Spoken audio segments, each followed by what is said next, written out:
ಶುರುವಾಗ್ತಿದೆ ಹೊಸ ಕಥೆ ರಥಸಪ್ತಮಿ ಡಿಸೆಂಬರ್ 8ರಿಂದ ಸಂಜೆ 6 ಗಂಟೆಗೆ ನಿಮ್ಮ ಉದಯ ಟಿವಿಯಲ್ಲಿ.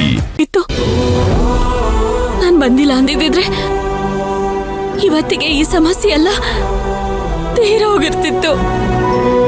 ನಿನ್ ಹೊಟ್ಟೆಲಿರೋ ಮಗುನ ತೆಗೆದ್ಬಿಟ್ಟಿದ್ರೆ ಇನ್ ಮುಂದೆ ನಿನ್ ಜೀವನ ಚೆನ್ನಾಗಿರ್ತಿತ್ತು. ಇದನ್ನೆಲ್ಲ ನಾನು ಯೋಚನೆ ಮಾಡಿಲ್ಲ. ತಪ್ಪು ಮಾಡ್ಬಿಟ್ಟೆ ಮೈನಾ, ತಪ್ಪು ಮಾಡ್ಬಿಟ್ಟೆ. ಮೇಡಮ್ ಮೇಡಮ್, ನೀವಾ ಈ ತರ ಮಾತಾಡ್ತಿರೋದು? ನಾವಿನ್ನೊಬ್ರು ಜೀವನಕ್ಕೆ ಮೆಟ್ಲಾಗ್ಬೇಕೆ ಹೊರತು ಇನ್ನೊಬ್ರನ್ನ ತುಳಿದು ನಾವು ಬೆಳಿಬಾರ್ದು ಅಂತ ನೀವೇ ನಮಗ್ ಬುದ್ಧಿವಾದ ಹೇಳ್ತಿದ್ರಲ್ವಾ? ಅಲ್ಲ ಮೇಡಮ್, ನಾನ್ ಚೆನ್ನಾಗಿರ್ಬೇಕು, ನನ್ ಜೀವನ ಚೆನ್ನಾಗಿರ್ಬೇಕು ಅಂತ ಇನ್ನು ಪ್ರಪಂಚನೇ ಕಾಣ್ದಿರೋ ಅಂತ ಕೂಸ್ನ ಕೊಲೆ ಮಾಡೋದು ಯಾವ ನ್ಯಾಯ? ಯಾವ ನ್ಯಾಯ? ಯಾವ ನ್ಯಾಯ ಮೇಡಮ್? ನಂಗೆ ತಿಳಿದೇನೋ ನಾನಿಲ್ಲಿ ಗಂಟ ಮೇಡಮ್, ನಾನಿಲ್ಲಿ ಗಂಟ ಯಾವ ತಪ್ಪು ಮಾಡಿಲ್ಲ. ಅಂಥದ್ರಲ್ಲಿ ತಿಳಿದು ಅಯ್ಯೋ ಇಂಥ ಕೆಲಸ ನಾನು ಮಾಡಲ್ಲ ಮೇಡಮ್. ನನ್ ಸತ್ರು ಇಂಥ ಕೆಲಸ ಮಾಡಲ್ಲ. ಎಷ್ಟು ದಿನ ಕುಟುಂಬದ ಭಾರ ಹೊತ್ಕೊಂಡು ಓಡಾಡ್ತಿದ್ದೆ. ನಿಮ್ಮ ಅಕ್ಕನ ಮದ್ವೆ ಆದ್ಮೇಲೆ ಆ ಭಾರ ಸ್ವಲ್ಪ ಕಮ್ಮಿ ಆಗತ್ತೆ, ಇನ್ಮೇಲಾದ್ರೂ ನಿನ್ ಜೀವನ ಚೆನ್ನಾಗಿರತ್ತೆ ಅನ್ಕೊಂಡಿದ್ದೆ. ಆದ್ರೆ ಆ ದೇವ್ರು ಸಾಯೋವರೆಗೂ ಇಳಿದೇ ಇರೋ ಭಾರನ ಹೊರಿಸ್ಬಿಟ್ಟಿದ್ದಾನೆ. ಇದನ್ ಹೇಗೆ ಹೊರ್ತೀಯ ಮೈನಾ? ಆದ್ರೂ ನನಗೆ ನಿನ್ ಮೇಲೆ ನಂಬಿಕೆ ಇದೆ. ಆ ದೇವರು ನಿನ್ ಕೈ ಬಿಡಲ್ಲ. ನಿನಗೆಲ್ಲ ಒಳ್ಳೇದೇ ಆಗತ್ತೆ. ಧೈರ್ಯವಾಗಿರೋ ಮೈನಾ. ಮೇಡಮ್,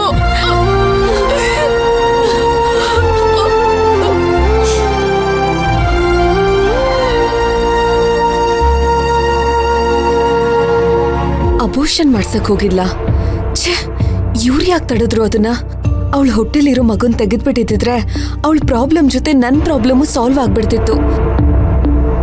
ಅಯ್ಯೋ ಇಲ್ಲ, ಇಲ್ಲಿವರೆಗೂ ಮಾಡಿರೋ ಪಾಪನೇ ಅತಿ ಆಗಿದೆ.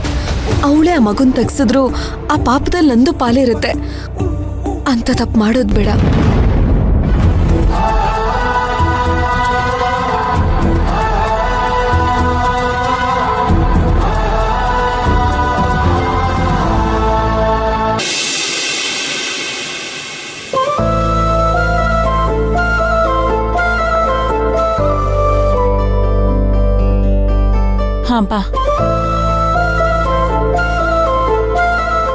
ಮೇಡಮು, ಮೈನಾ, ಒಡವೆ ತಗೊಂಡು ಹೋಗದ್ ಬಂದೆ. ಮೈನಾ, ಒಡವೆಗಳನ್ನೆಲ್ಲ ತೆಗ್ದಿಟ್ಟಿದ್ದೀನಿ.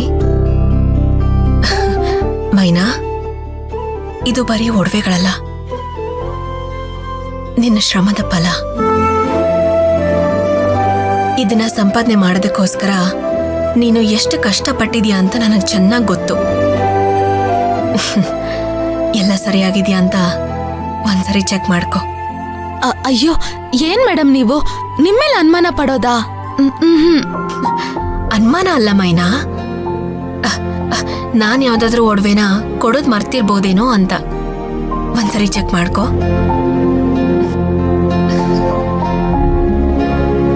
ತಗೋ ಮೈನಾ. ಮೇಡಮು, ಅದ್ರ ಅವಶ್ಯಕತೆ ಇಲ್ಲ. ನನ್ಗಿಂತ ಚೆನ್ನಾಗಿ 100 ಪಟ್ಟು ನೀವ್ ನನ್ ಬಗ್ಗೆ ಯೋಚನೆ ಮಾಡ್ತೀರಾ ಅಂತ ನಂಗೆ ಚೆನ್ನಾಗಿ ಗೊತ್ತೈತೆ. ಮತ್ತೆ ನನ್ ಗಮನಿಸೋದೇನಿದೆ? ಎಲ್ಲ ಜೋಪಾನವಾಗಿಟ್ಕೋ. ಬಸ್ಸಲ್ಲಿ ಬೇರೆ ಹೋಗ್ತಿದ್ಯಾ, ಜಾಗ್ರತೆ ಇರ್ಲಿ. ಸರಿ ಮೇಡಮು, ನೀವು ಬಂದಿದ್ರೆ ಚೆನ್ನಾಗಿರ್ತಿತ್ತು. ಚೆನ್ನಾಗಿರ್ತಿತ್ತು, ಆದ್ರೆ ಬೇಡ. ನೀವು ಹೋಗ್ ಬನ್ನಿ. ಖುಷಿ, ಮೈನನ್ ಪರಿಸ್ಥಿತಿ ಏನು ಅಂತ ನಿಮಗ್ ಚೆನ್ನಾಗ್ ಗೊತ್ತು. ನಾನ್ ನಿಮ್ಗೇನು ಹೇಳ್ದೇ ಇದ್ರು ನೀವು ಅವಳನ್ನ ಜವಾಬ್ದಾರಿಯಿಂದ ನೋಡ್ಕೋತೀರಾ ಅಂತ ನಂಗೆ ಚೆನ್ನಾಗ್ ಗೊತ್ತು. ಆದ್ರೂ ಹೇಳ್ಬೇಕಾಗಿರೋದು ನನ್ನ ಕರ್ತವ್ಯ.